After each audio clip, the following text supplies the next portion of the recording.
How's everyone doing? It's TVB. And here, see viewers, I leave for New Orleans tomorrow. I'm gonna visit my sister again for the fourth and probably the final time because like when I leave for college in August, like she's gonna start visiting me. I've been visiting her this entire time. But like, see, Sunday night is Oscar night. Unfortunately, I'm gonna be missing the Oscars because I'll be away. So just to be safe, because I don't know, like I'm gonna try making a video or two while I'm in New Orleans, but I can't guarantee anything. So just be safe. I'm gonna make this video right now. I want to talk about like the Best Picture nominees for the Oscars this year. I'm just gonna give you guys my brief thoughts on the Best Picture nominees I've seen between now and the day they were announced. Just very briefly, the ones I did manage to see. I unfortunately did not get around to seeing Hidden Figures, Lion, or Fences. And most of you probably know this, I have seen Arrival. I saw Arrival when it came out. I reviewed it. The film is fantastic. I'm so happy it's up for Best Picture because sci-fis really deserve more recognition in the Oscars. And La La Land, I did get to see. La La Land is a masterpiece. I can, to a certain extent, I understand why it's up for as many awards as it is. And I didn't review La La Land in the form of a video. I reviewed it in the form of writing. Like, if you want to see my written review for La La Land, just go to my Facebook page and scroll down until you find it. My Facebook page, all my other links will be in the description down below.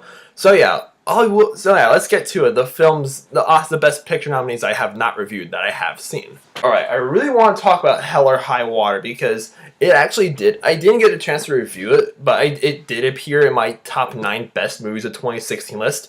As a matter of fact, it's my #1 favorite movie of 2016. Spoiler alert for those of you who have not seen my top 9 favorite movies of 2016 video. But like, this movie, again, like Arrival, I'm really happy it's up for as many awards as it is. Like, Jeff Bridges for his Best Supporting Actor. Like, Jeff Bridges was fabulous. And so is Ben Foster and Chris Pine. Chris Pine and Ben Foster got snubbed. I don't believe it. Like, both those guys, they were so worthy of their performances, and yet they didn't get nominated. Like, really, Oscars? But yeah, like, everything about Hell or High Water is just, everything is spot on. The editing, the cinematography, all the technical work is bright on. And it's so, even though we've seen this, cops chasing down the criminals thriller done before, it's done in such an original light. This film is a modern Western. I said this in my top 9 best movies of 2016 video, I'll say it again here. Modern Western, because, it takes place in, Texas, somewhere in the Southwest, with a desertish theme, and, you got, the sheriffs chasing down the criminals, and it's shown from both sides, so you get both their perspectives, and naturally you just root for the sheriffs because they're the good guys, right? Well, I mean, Jeff Bridges and his partner, again, they have some quarreling here and there, and they're not saints either. Let's just put it that way. And these two criminals, played by Ben Foster and Chris Pine, they're brothers, and yet even though they're criminals and they're robbing banks and killing people, you feel so bad for them because they want to as they're just trying to keep their family's plantation alive or something like that. And just their performances and the charisma between the two of them is just spot on. I could talk about this movie for a while. And just the action scenes, there's not too many action scenes, but when there are, you stand up in your seat. And you're like, oh, yes, let the excitement flow through me. And it's very thought-provoking. It's, again, even though it's easy to follow, but yet at the same time it remains so layered. Hell or High Water, if you guys have not seen it, please, I beg you, see this movie. It's really, it will not disappoint you. I unfortunately missed it in theaters. I think Sausage Party came out that same weekend. I was just more interested in seeing that, but I heard about all the praise that Schmoes Know and Chris Stuckman were giving Hell or High Water, and I just got really interested, so I just watched on Files when it came out. And yeah, it was totally worth, going on to Files. And I just prefer seeing movies in theaters, and I do my best to limit myself to just one movie per weekend, but sometimes you just gotta let things slide. But Hell or High Water, I can gladly say it's my favorite movie of 2016, and I hope it wins Best Picture. I think La La Land's gonna win Best Picture. That's just what I think. If I had to place my money on something, and just this movie, if it does win Best Picture, I swear I'm gonna cheer and shout and all that good stuff. Anyway, I also wanted to talk about Moonlight because that also appeared in my top 9 best movies of 2016 video, but I didn't get a chance to review it. I think Moonlight came out in October, I believe, but I didn't get around to seeing it until like early January. So yeah, I didn't really see the point in reviewing Moonlight, but Moonlight is so worth it too. Like all the praise people are giving it, like it's justified. Like this is not an easy film to watch. Like remember how so Hell or High Water maintains to be very easy to follow yet so layered. Yeah, Moonlight is very layered, but it's not that easy to follow, and it's very hard to watch sometimes. Just seeing what this guy Chiron is going through, because it's Moonlight is told in 3 different chapters. I can understand why, like, like the 3 actors who play Child, none of them are nominated because you got 3 actors playing the same character. Like, how are you gonna nominate someone like that? So I can understand that, but the other guy, like Moshal Ali, like I can't pronounce his name, but he's up for Best Supporting Actor, and Naomi Harris up for Best Supporting Actress. Like, I love the all black cast in this like Miami slum because it's very easy to whitewash films like that. But no, Barry Jenkins, I think the director's name is, like, he did superb job. And like everything, again, Moonlight, there's so much going on between this guy Chiron, everything he's going through, but yet it's very slow. It's a slow burner. It's very slow paced, and it tries to like, it gives you time to, slow pacing isn't always a bad thing because it gives you time to just absorb what's going on. And this is like the movie that you need to see twice in order to fully understand everything that's going on. But again, Moonlight is not an easy film to watch. Like, again, some stuff that happens in this movie, like there's a scene where he gets beaten up, there's another scene where he's dealing with his crack addict mom, and that's like kind of frightening at first. And the score, like whoever scored this thing, like definitely deserves a nomination for Best Original Score. Like, you did a superb job with giving the music to this film, and like it's so the score is so haunting, gives it like a scary-esque vibe. Even though it's not a horror movie, it's a drama, but like still, the score was very fitting for Moonlight. And yeah, everything's well shot. It's superbly scripted. I heard this was based on a true story, which makes it even more frightening. Because Moonlight, like, again, if you're in the mood for something that's gonna make you if you want a film that'll make you absorb what's going on, Moonlight is definitely a film for you. And I actually want to be surprised it won Best Picture either. Like, again, I think La La Land is going to win Best Picture, but I would not be surprised if Moonlight won Best Picture either. Talk about the 2 movies that are up for Best Picture that I saw between the day the Best Picture nominees were out and today.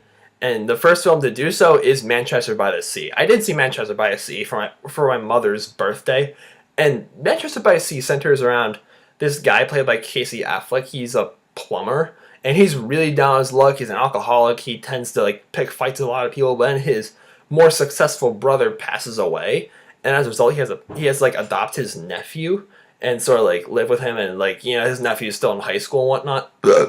Excuse me. And like just Casey Affleck in this movie, he's Ben Affleck's brother. For those of you who are wondering, Casey Affleck in Manchester by the Sea, his performance makes me entertained, angry, upset, emotional, irritated, and just like almost every emotion you can think of all at once. Like I would not be surprised if this guy won Best Leading Actor. And I also wouldn't be surprised if Michelle Williams or Lucas Hedges won the Best Supporting roles either. Because the acting in this movie is awesome. Like, I watch it and like, again, it's a drama. It's really long. Like, Manchester by the Sea is like 2.5 hours. It felt like 5 hours for me when I saw it, which is not a bad thing. Like, I really like this film. Like, Manchester by the Sea. And again, just taking in everything that's going on, this screenplay, I wouldn't be surprised if this one, I think it's up for Best Original Screenplay. I know it's up for one of the screenplays. Wouldn't be surprised if it won that either. But again, like Moonlight, this is not an easy film to watch. This film like I said, it's very long and it feels very long, and it gets really sad at some parts. You're watching it and I'm just like, oh wow, this is upsetting.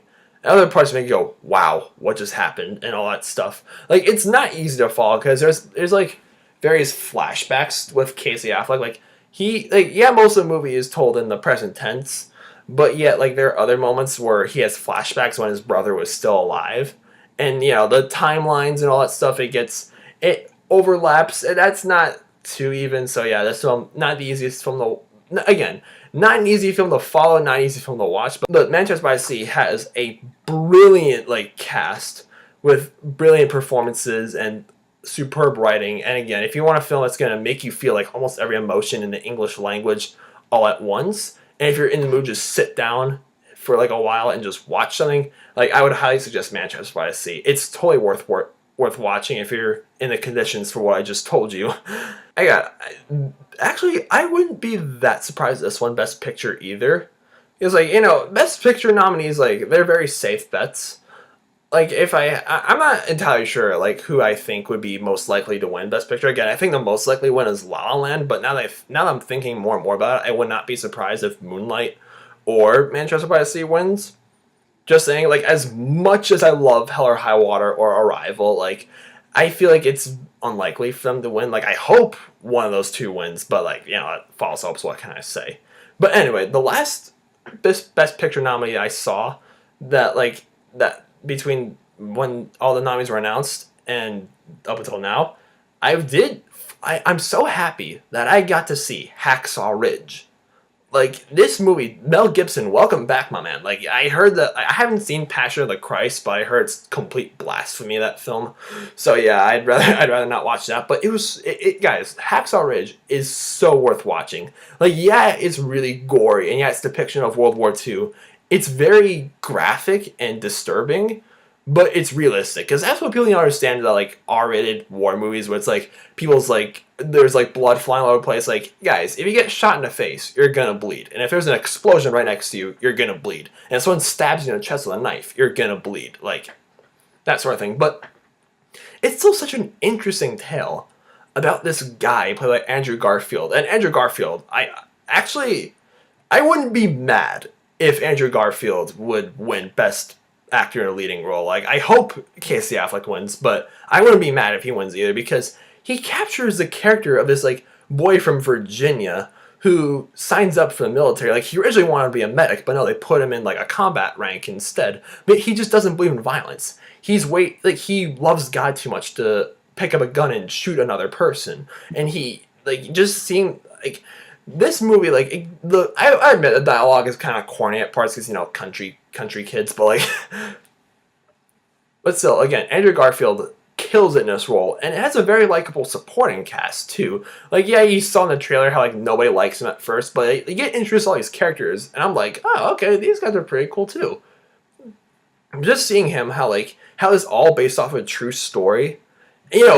Movies based off true stories always get Oscar attention, but, like, this film, you're just like, wow, it's so crazy that all this actually happened between, like, his love life with this one girl back in Virginia, and again, just being out there fighting the Japanese in World War II, like, facing off on, like, what was it, Okinawa, that's where Hacksaw Ridge is, someplace like that, and just, like, the final, like, fight scene, which is basically a second half of the movie, you're just, like, tied, I was just, like, tied in and just expecting, like, just all this stuff going on, and the character dynamics, like, work superbly. And yeah, like, Hacksaw Ridge, it's totally worth seeing.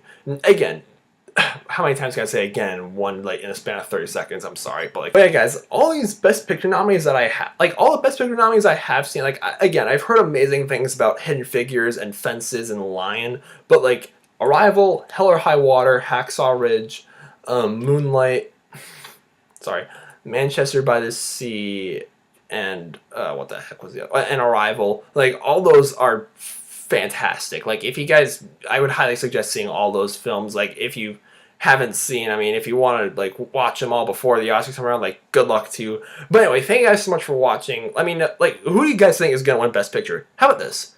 If you guys guess correctly on, like, I'm placing my bet on La La Land. Tell me, if you guys, who do you think is going to win Best Picture in the comments? If you guess correctly, you're going to get a shout out in my next video. So yeah, thank you guys so much for watching. My name is TVB9. I'll see you at the award show.